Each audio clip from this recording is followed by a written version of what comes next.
Vai dar mais um minutinho para a gente começar, para mais gente entrar, tá?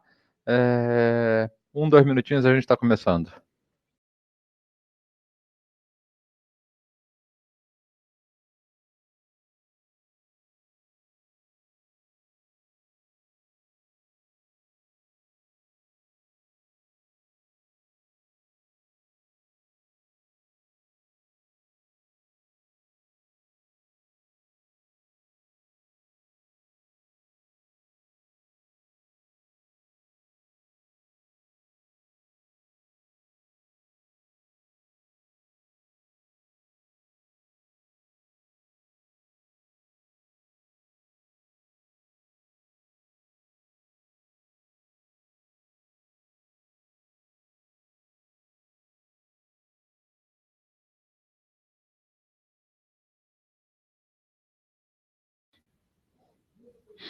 Ô, pessoal, bom dia. Vamos começar?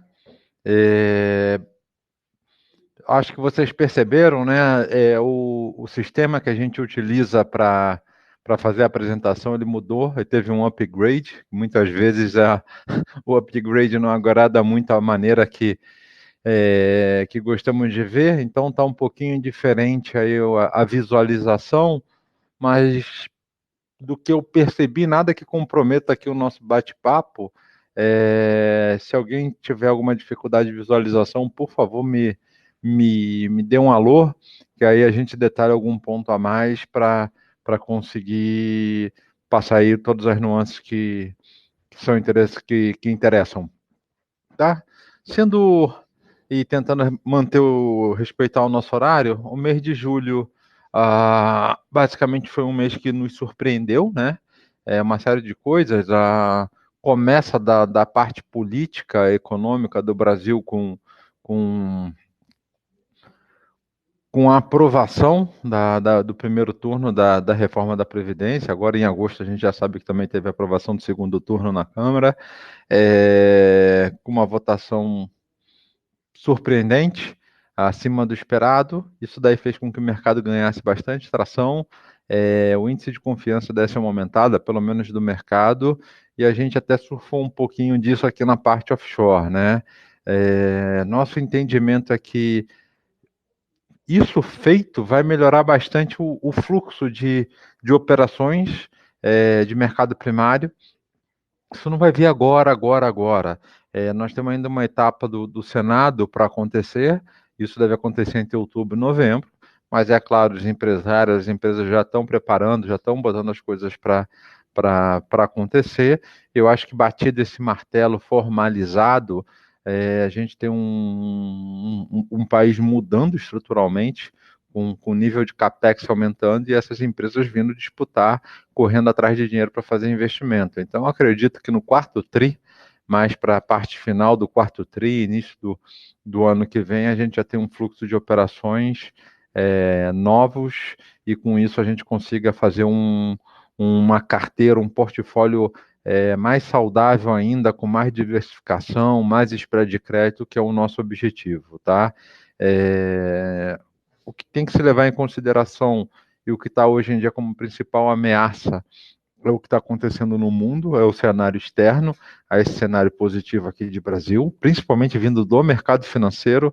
A questão China e Estados Unidos está bem complicada, está complexa, isso bate em preço, isso pior do que preço, vai bater na essência, que é o comércio mundial, e na hora que você junta isso, uma Inglaterra lá confusa com a questão de Brexit e ninguém entende o que pode vir a acontecer, faz com que a gente tenha um pouco de cautela nas ações e vá considerando a parte de tomada de risco um pouco mais cautelosa do que se tudo tivesse como estava um tempo atrás e só fosse o Brasil o grande drive para fazer as coisas acontecer, né? Então, acho que com isso a gente acabou item 1.1 das considerações. Em relação à performance do mês, como um todo, a gente foi adequado. Alguns mandatos foram um pouquinho melhor, outros estavam em linha, não teve nada surpreendente no mês.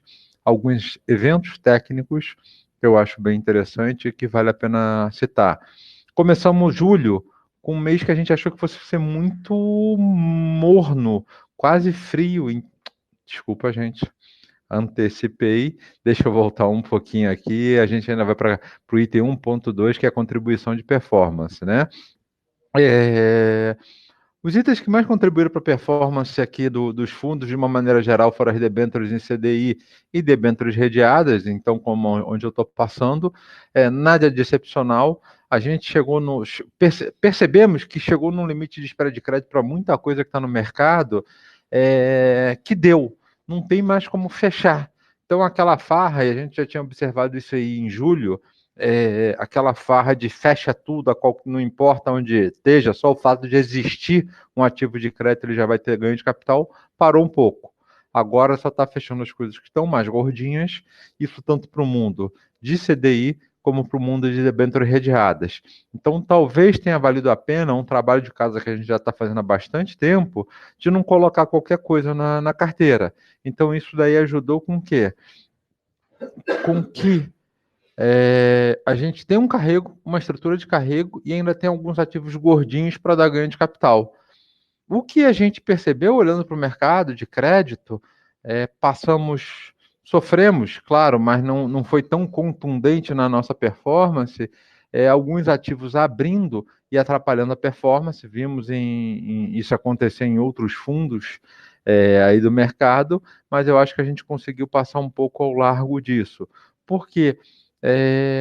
Considerávamos que um ativo totalmente indexado ao CDI e muito longo não era um ativo de ponto de vista saudável para o fundo, não do ponto de vista creditício, mas de dinâmica de preço. Então a gente, claro, temos isso, mas tentamos contrabalancear com ativos um pouco mais curtos, atrelados ao CDI, um spread fixo de crédito. Isso tem ajudado a fazer com que o fundo tenha uma previsibilidade na remuneração, né? Nossa carteira de debêntures redeadas, principalmente ali para os fundos em CDI, elas tinham alguns ativos gordinhos que a gente tinha pego no mercado primário e que esses, quando saíram do lock-up, que é aquele período de 90 dias que não pode negociar, que conseguiram pagar a conta e dar um resultado na carteira. Os ativos que já estavam no mercado, que já existiam, já tinham um mercado secundário, ou eles não trouxeram notícias ou até tiveram uma abertura. A gente percebeu até naqueles que existiam para ativos mais curtos, uma abertura aí relevante do spread de crédito, né? Olhamos e nosso entendimento principal é que essa abertura de spread de crédito está se dando muito mais de maneira técnica. E eu acho que muitos dos que estão assistindo a gente conseguem entender. O juro real chegou num nível muito baixo. Pessoa física, principalmente, private banking, quando está operando um ativo de IPCA, uma debênture incentivada, ela está olhando o juro nominal. Então, você comprou uma debênture IPCA mais 7, IPCA mais 6, isento, ou IPCA mais 5,5. Essa debênture tem algumas que já estão sendo negociadas a IPCA mais 2, 2,5, 3. Considerando que são ativos longos, ali tem um ganho de capital represado bem forte. E com isso daí a pessoa que é o investidor olha e fala o seguinte, ó, o que eu faço? Vou continuar investindo nesse mesmo ativo ou tem alguma chance de eu realizar lucro nesse ativo e ganhar mais dinheiro em outra parte do mercado? E com a aprovação da reforma da Previdência, com o mercado de risco indo, principalmente na parte de bolsa e multimercados, o que a gente viu foi um call estrutural. Ó, vamos vender os ativos que já têm baixo carrego, têm bastante ganho, vamos vendê-los e ir para outros tipos de ativos no mercado financeiro, principalmente bolsa, na nossa opinião, e multimercado, tá?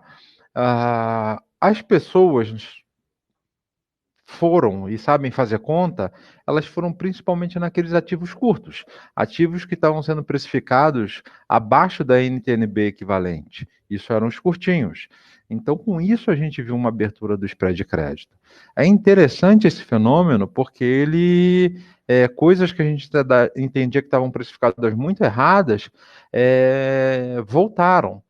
para algumas casas, para alguns gestores, alguns fundos, você viu até uma perda, porque realmente estavam com uma carteira frágil do ponto de vista de precificação, e com isso daí a gente não tem o que fazer, não tem como fazer um hedge de abertura ou fechamento de spread de crédito. Isso é muito difícil de fazer, basicamente não tem instrumento no mercado financeiro, você tem sim da taxa de juros nominais. Com isso, a gente, parte da nossa carteira sofreu, principalmente a parte curta, só que você tinha outros ativos mais longos que estavam no mercado primário que compensaram isso totalmente e ainda deram um lucro quando você olha o consolidado da carteira. Então, essa visão global do portfólio que a gente tem se preocupado. Aproveitando esse tema, que a nossa visão é que se a bolsa andar, a coisa for para frente, o mercado de risco for para frente, pode-se ter uma abertura, sim, no mercado de debêntures incentivadas. Por quê? Não porque as empresas estão ruins do ponto de vista creditício, mas sim pessoas falando, ó, eu já ganhei 10%, 15% numa debenture em um ano e meio, e isso daqui, além de tudo, é um ganho isento. Onde é que eu tenho mais oportunidade de ganho? Ah, eu tenho bolsa, meu dinheiro é limitado, então eu tenho que fazer caixa em algum ativo para ir para a bolsa. E na hora de fazer essa separação, qual é o ativo que é mais apropriado? É a debênture incentivada, que ela é um ativo que fica na fronteira daquela poupança estrutural, que é em CDI, que você não mexe, que é aquilo para uma emergência, e aquele ativo que é totalmente risco. Realmente é um mercado que você está disposto a perder alguma coisa e sabe que faz parte. Quem fica no meio desses dois mundos, na nossa visão, é debêntures incentivadas. Então, o juro real indo para baixo, da maneira que pode ainda vir, o nosso entendimento é que vai se ter uma abertura do spread de crédito dessas debêntures, porque as pessoas vão estar realizando, vão estar vendendo, vão estar deixando algum na mesa para ir para outros mercados onde possam gastar mais. Essa não é uma visão unânime, é uma tese de investimento, temos que observar e com isso daí perceber se isso vai acontecer ou não. De qualquer maneira, a gente tem trabalhado o portfólio para ter algum tipo de defesa disso daí. Essa dinâmica, importante notar, não vai acontecer igualzinho na debêntures em CDI, que é outro bolso. Apesar de ser o mesmo investidor, é outro bolso, na nossa opinião. Então, isso está limitado ao mundo de debêntures incentivadas, tá? Eu acho que esse é o grande recado aqui do condutor de performance e dos fundos indexados a CDI, são os ativos spread de crédito meio que chegaram numa mínima, tá? E aí você consegue ver realmente nos portfólios do fundo, de acordo com a performance, aqueles que estavam mais encaixados ou menos encaixados.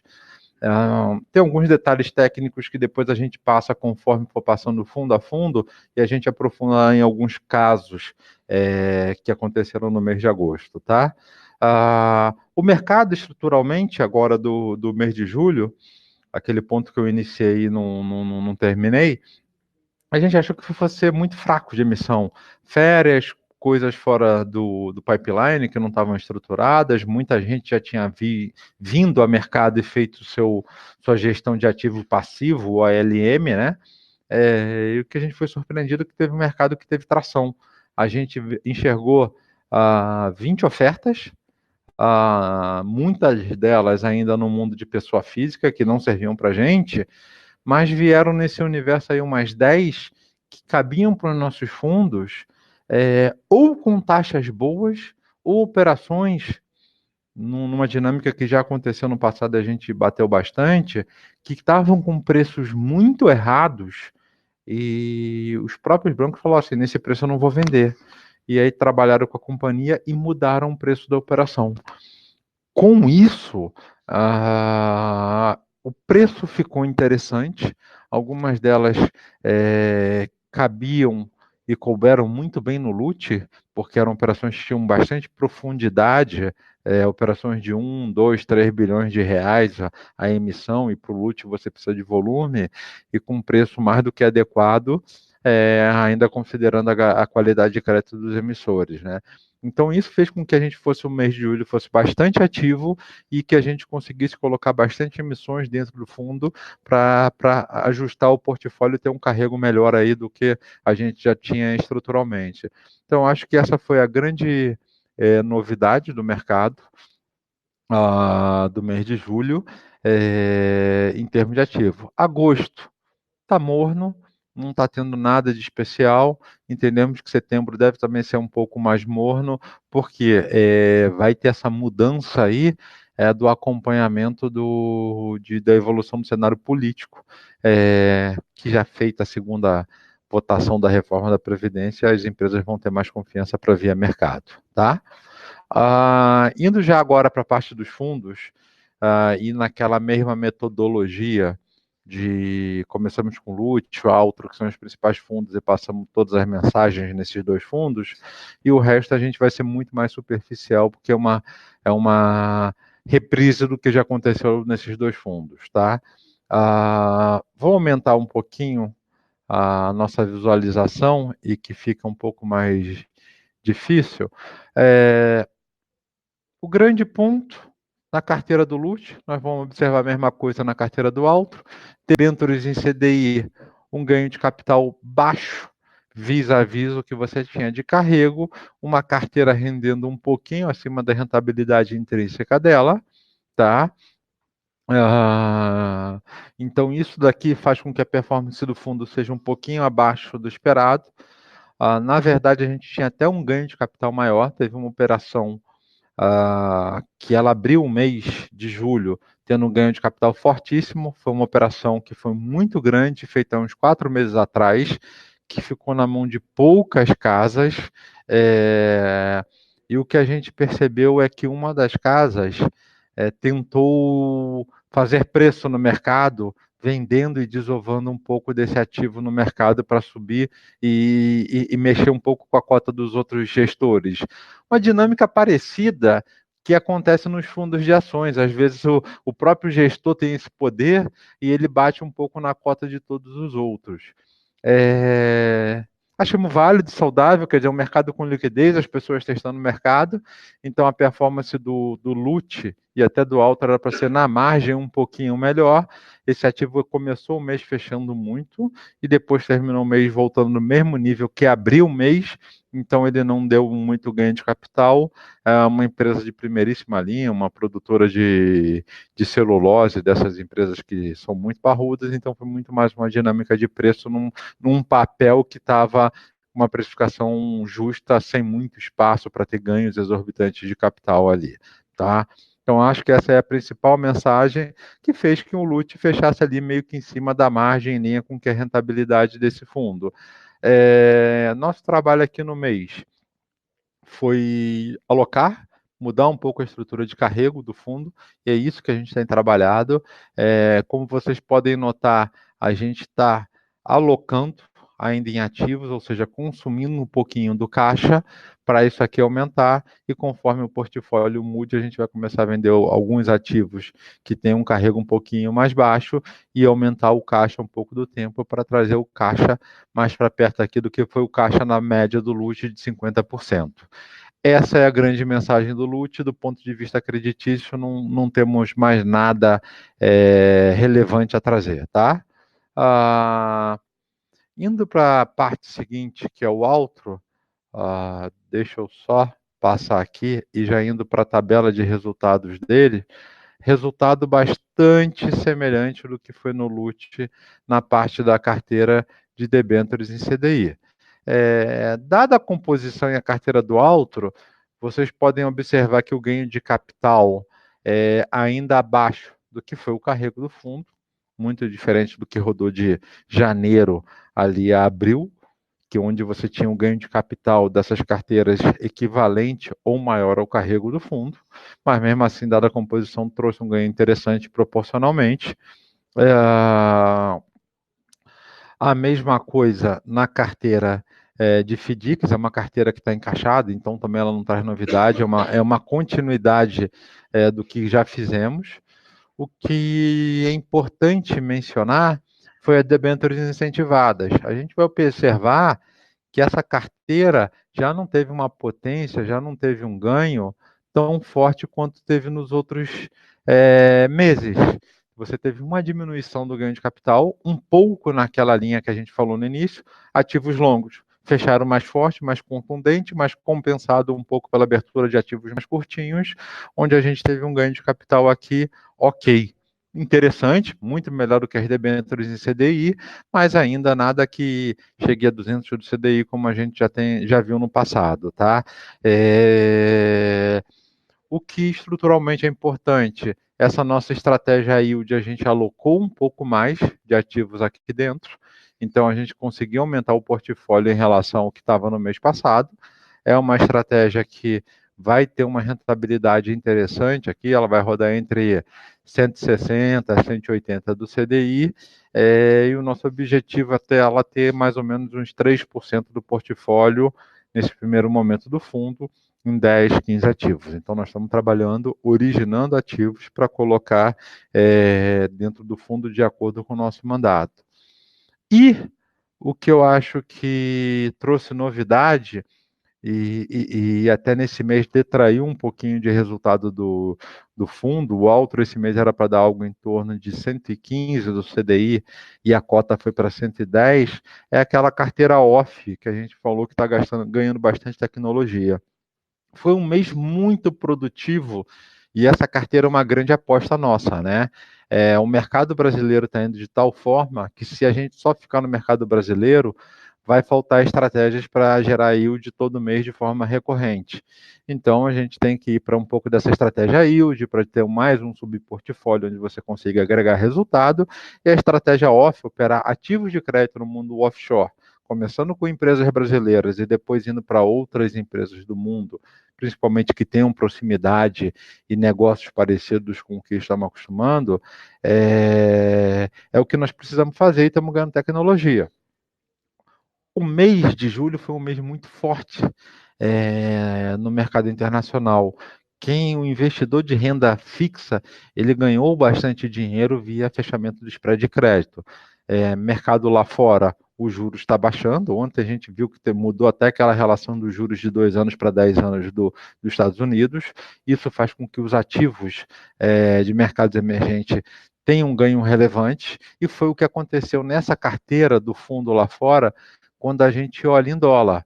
Então, conseguimos fazer algumas alocações, essas alocações ganharam dinheiro, tá? Ou seja, a curva de juros fechou, tudo em volume pequeno, gente, mas o importante aqui é testar e ir pegando a mão da operação lá fora, de como é que funciona a dinâmica de trading. Acertamos a mão nos nossos calls. Uma coisa que a gente já faz muito comumente no Brasil e que precisamos criar esse relacionamento lá fora é participar de mercados primários, criar relacionamento com os bancos de investimentos, sejam eles brasileiros com o seu braço do mercado internacional e outros com bancos gringos que não atuam tão forte no mercado de crédito do Brasil, conhecer as pessoas, bater papo, defender que você vai ser um investidor relevante nesse mercado para ser alocado. Então foi um mês que a gente conseguiu fazer isso com alguns bancos. É um trabalho que vai se fazer o resto da vida, tá?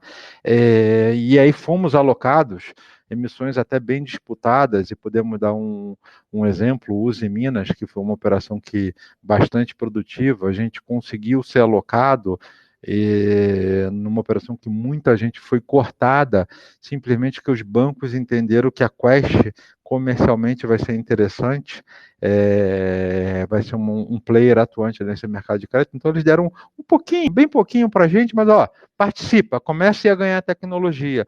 Então isso que é uma parte importante da gestão, que é você conhecer os participantes, criar relacionamento para pegar essas oportunidades. A gente fez isso com outras operações, algumas fomos alocadas, outras não, depende muito do banco coordenador, tá? E essa estratégia iria trazer, se eu não estou errado aqui, 4 bips de valor adicionado. E a gente, 4 não, 3, e no 47 do segundo tempo, a gente viu essa cota ir embora para o mês. O que aconteceu, gente?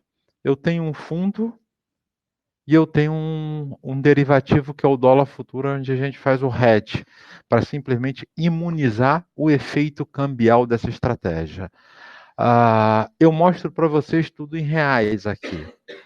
O que aconteceu foi o fundo é marcado com dólar das 3:30 da tarde. O nosso administrador, Mellon, vai lá, vê o preço do dólar e fala: eu vou marcar o dólar com essa taxa. E o hedge é marcado com o preço do dólar futuro formado entre as 4 e 4:10 da tarde, se eu não estou errado. Vocês veem que tem 30 minutinhos de gap nessa marcação a mercado, que é uma coisa para fins de cota. Todo esse efeito se anula na hora que eu fechar o câmbio e trazer esse dinheiro todo para o Brasil. Porque aí você desfaz a operação e aquele é o valor final. Mas no dia a dia o administrador tem que fazer uma marcação. O que aconteceu aqui? O último dia do mês foi o dia que teve a decisão do corte de juros nos Estados Unidos, o famoso FONC lá do Fed, do Banco Central dos Estados Unidos.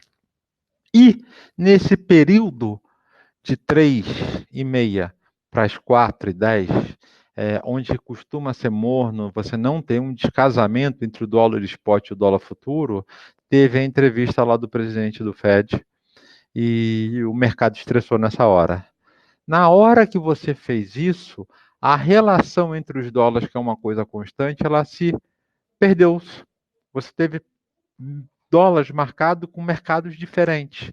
E isso daí detraiu o resultado. Quer dizer, na verdade, você está vendido em dólar futuro e o dólar subiu, eu perdi dinheiro na ponta vendida e não apareceu a ponta comprada para fins de marcação do último dia do mês do fundo.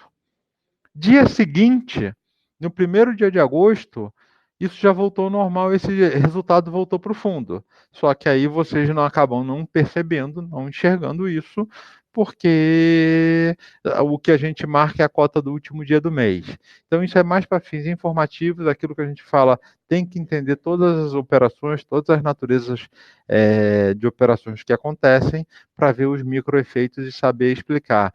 Detalhe, todo mundo que tem estratégia offshore, seja fundo de ações, fundo de multimercados, que tem um veículo lá fora para operar, tiveram o mesmo tipo de efeito na cota. Por mais que você veja de outra maneira, isso aconteceu para todo gestor brasileiro, tá? Principalmente aqueles que estavam debaixo do mesmo administrador. Esse é o recado do fundo, eu acho que é um pouco que a gente tem para dizer do Altro. Conseguimos fazer boas alocações também no mês de julho, tem ganhos de capitais ali para trazer. Eu acho que o mês de agosto, setembro, não vai ter nenhuma novidade relevante do ponto de vista creditício, está tudo ok. Fundo de debêntures incentivadas. E aí, quem tiver, nós estouramos o tempo um pouquinho. O Altro e o Lute tinham as principais mensagens. Quem realmente precisar sair, fique à vontade. A gente só vai dar uma continuidade, tentar não levar muito mais do que 8 minutinhos aqui, tá? Pessoal, fundo de debêntures incentivadas. Rendeu bastante, nominalmente, 0,92, muito acima do CDI. Isso daí, principalmente pelo fundo estar bem atrelado ao IMA B5. Ao longo do mês, nós fomos aumentando o risco do fundo, tá? E isso daqui foi bastante importante. Por quê? O IMA B5, que é a parcela que a gente isola no resultado, teve um bom resultado. Conseguimos fazer o posicionamento dos hedges na curva de tal forma que ele trouxe um resultado relevante para o fundo. Só que a gente tem uma parcela grande aqui de ativos que estão no 2022, 2023, 2021, e conforme a gente falou lá na frente, esses ativos tiveram abertura do spread de crédito. Então, mesmo a nossa carteira curta, para esse fundo não foi suficiente para compensar os demais ativos. Então, com isso, nós não conseguimos agregar muito alfa. Na parte que a gente somos custos mais abertura do spread de crédito, o que a gente gerou no efeito curva não foi suficiente para descolar. Então, a performance do fundo esse mês foi muito mais determinada por fatores de risco de mercado do que de alfa gerado por evento de crédito, tá? entendemos que o fundo é uma combinação dos dois efeitos, aumentamos um pouco o risco do fundo, comparado com o que ele rodou em junho e em maio, continuamos com esse risco ao longo do mês de agosto e também não vemos motivo para trocar, entendemos que tem um espaçozinho ainda na curva para ela ter um fechamento, e com isso daqui até posicionamento agregar um pouquinho mais de resultado no que tange a parcela de IMA B5 mais posicionamento relativo da curva. Essas são as grandes notícias aqui do fundo de debêntures incentivadas. Para o fundo de previdenciário, ele é uma dinâmica aí bem parecida com o que ocorreu no Altro, ou seja, a carteira de hedge tendo um resultadinho um pouco acima do CDI, né? O Altro ali dando em torno de 144 e o aqui dando em torno de quase 130, mesma dinâmica. Os longos fecharam, compensaram, foram compensados em parte esse ganho pela perda da parcela curta da carteira. As debêntures em CDI com ganho de capital não. Para esse fundo até foi um pouquinho mais relevante, mas é o fenômeno mesmo, depende muito da alocação, mas ainda tudo rodando abaixo do carrego. Uma carteira de FDIC também encaixada, da mesma linha, então não teve grandes novidades. Foi um fundo que a gente só fez as mesmas alocações dos mesmos nomes que nós fizemos para o Altro e para o LUT, também teve alocação de ativo novo que permite segurar um carrego aí perene para o fundo, mas sem nenhuma grande novidade. E por último, passando também sendo bem sucinto, foi o Valore, numa dinâmica muito parecida, tá? A carteira de debêntures redeadas foi responsável por trazer um resultadinho, a carteira de debêntures em CDI para esse fundo performou melhor do que as demais. Isso depende muito da alocação. E aqui no caso nós temos um administrador diferente. Para todos os outros fundos, o nosso administrador é a Mellon. Esse fundo é o Bradesco. Então, muitas vezes, papéis que não estão na Ambima, os administradores marcam em momentos diferentes alguns papéis. E teve papéis que a Mellon já tinha marcado no mês de junho, ganho de capital, e para o valor ele acabou só vindo daqui no mês de julho. Então, por isso, um pouco desse delay. Eu acho que com isso a gente passa a mensagem. A perspectiva para o mês agora, nosso aqui, é só continuar fazendo revisões de crédito. Estão saindo resultados das empresas do segundo trimestre, está sendo tudo publicado. Então, agosto, setembro é um mês onde a parte de análise fica muito forte de revisão dos balanços das empresas que a gente tem em portfólio. A pipeline de emissões primárias a gente está vendo uma coisa morna, xoxa, olhando o mercado externo para ver gerar oportunidade e poder, ao longo do tempo, conforme formos ganhando confiança, alocando e aumentando aquele portfólio externo, tá? Vamos ficar aqui um minutinho, caso tenha alguma pergunta, a gente está à disposição para responder. Se não quiserem fazer aqui ao vivo, é só entrar em contato com o nosso comercial, que a gente volta com eventuais dúvidas que vocês possam ter. Ótima semana para todo mundo, um abraço, fiquem com Deus, tchau, tchau.